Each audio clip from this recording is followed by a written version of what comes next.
ఉద్యోగుల సమస్యల పరిష్కారం కోసం ప్రభుత్వం చర్యలు ప్రారంభించింది. మరింత సమాచారాన్ని మా ప్రతినిధి రమణ అడిగి తెలుసుకుందాం. రమణ, సచివాలయంలో ఉద్యోగుల జాయింట్ స్టాఫ్ కౌన్సిల్ సమావేశానికి సంబంధించిన తాజా వివరాలేంటి?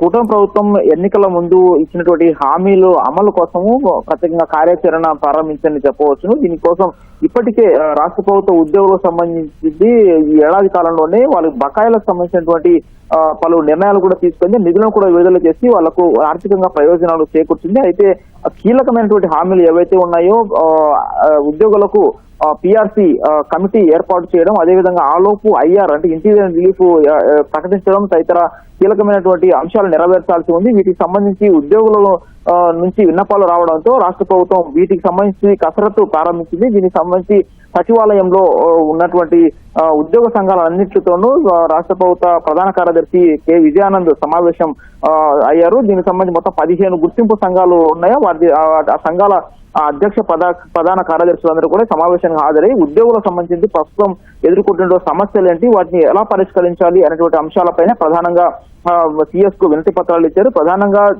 పిఆర్సీ సంబంధించి కమిటీ ఏర్పాటు చేయాలని చెప్పేసి అన్ని ఉద్యోగ సంఘాలు కూడా ఏకగ్రీవంగా సిఎస్ ను కోరినట్టుగా తెలుస్తుంది.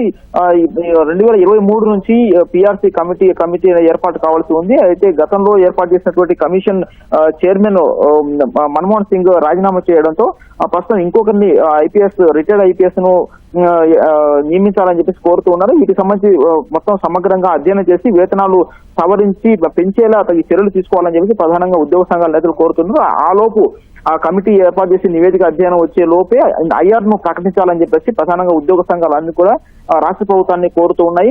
వారి యొక్క ప్రతిపాదనలు కూడా సిఎస్ ముందు ఉంచడం జరిగింది. వీటితో పాటు గత ప్రభుత్వంలో చూస్తే గనక పిఆర్సీ ఇచ్చినప్పటికీ కూడా వాటికి సంబంధించినటువంటి ఏదైతే బకాయిలు ఉన్నాయో ఉద్యోగులకు రావాల్సిన బకాయిలు ఏవి కూడా విడుదల చేయలేదు. దీంతో 3 ఏళ్లుగా చాలా ఇబ్బందులు పడిన పరిస్థితి ఉంది.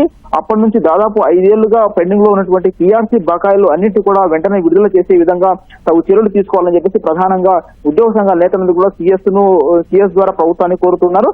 ఇప్పటికే కొంతమేర అంటే పిఎఫ్ సంబంధించి కావచ్చు, ఇతర బకాయిలకు సంబంధించి కొంత నిధులను విడుదల చేసినప్పటికీ కూడా మరికొన్ని నిధులు దాదాపు 25,000 కోట్ల రూపాయలు ఉన్నట్టుగా వాళ్ళు లెక్కలేశారు. వీటన్ని కూడా ఒకేసారి కాకుండా దశల వారీగానే అంటే రాష్ట్ర ప్రభుత్వానికి కొంత ఆర్థికంగా ఇబ్బందులను చూస్తే దశల వారీగానే వాటి ఉద్యోగులకు ఇవ్వాల్సినటువంటి పిఆర్సీ బకాయిలు ఏదైనా వాటిని విడుదల చేసే విధంగా తగు చర్యలు తీసుకోవాలని చెప్పేసి ప్రధానంగా కోరుతూ ఉన్నారు.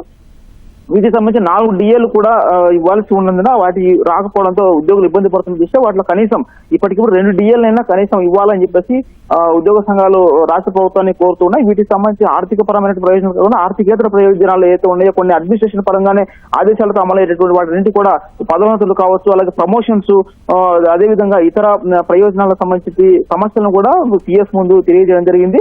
వీటితో పాటు రాష్ట్ర ప్రభుత్వ ఉద్యోగులకు గత ప్రభుత్వంలో ఇచ్చినటువంటి ఏదో హెల్త్ కార్డ్స్ ఉన్నాయో అవన్నీ కూడా పనిచేయట్లేదు. దీనివల్ల ఆసుపత్రిలో సరైన వైద్యం అందక ఉద్యోగులు చనిపోతున్న పరిస్థితి ఉంది. అదేవిధంగా ట్రీట్మెంట్ కి అయితే ఇతర ప్రైవేట్ ఆసుపత్రిలో ట్రీట్మెంట్ తీసుకున్న వాటికి కూడా తిరిగి రియంబర్స్మెంట్ అమౌంట్ ఇవ్వడం లేదు. కాబట్టి వాటికి సంబంధించిన సమస్యను తక్షణం పరిష్కరించాలని చెప్పేసి ఉద్యోగులందరూ కూడా రాష్ట్ర ప్రభుత్వాన్ని కోరుతున్నారు. వీటన్నిటిపైన ప్రస్తుతం అయితే 2.5 గంటలుగా ఉద్యోగ సంఘాలతో సిఎస్ సమగ్రంగా చర్చిస్తూ ఉన్నారు. ప్రతి అంశం పైన కూడా విడివిడిగా అభిప్రాయాలు తీసుకొని ఎలా ముందుకెళ్తే బాగుంటుంది అనేటువంటి అంశంపై చర్చించి దానికి ఎలా ముందుకెళ్తే బాగుంటుందనే అభిప్రాయాన్ని కూడా తెలియజేస్తున్నారు. వీటికి సంబంధించి మరికొద్ది సేపట్లోనే ఈ సమావేశం ముగిసే అవకాశం ఉంది.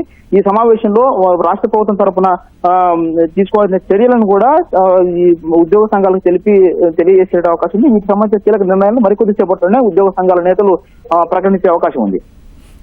ధన్యవాదాలు రమణ.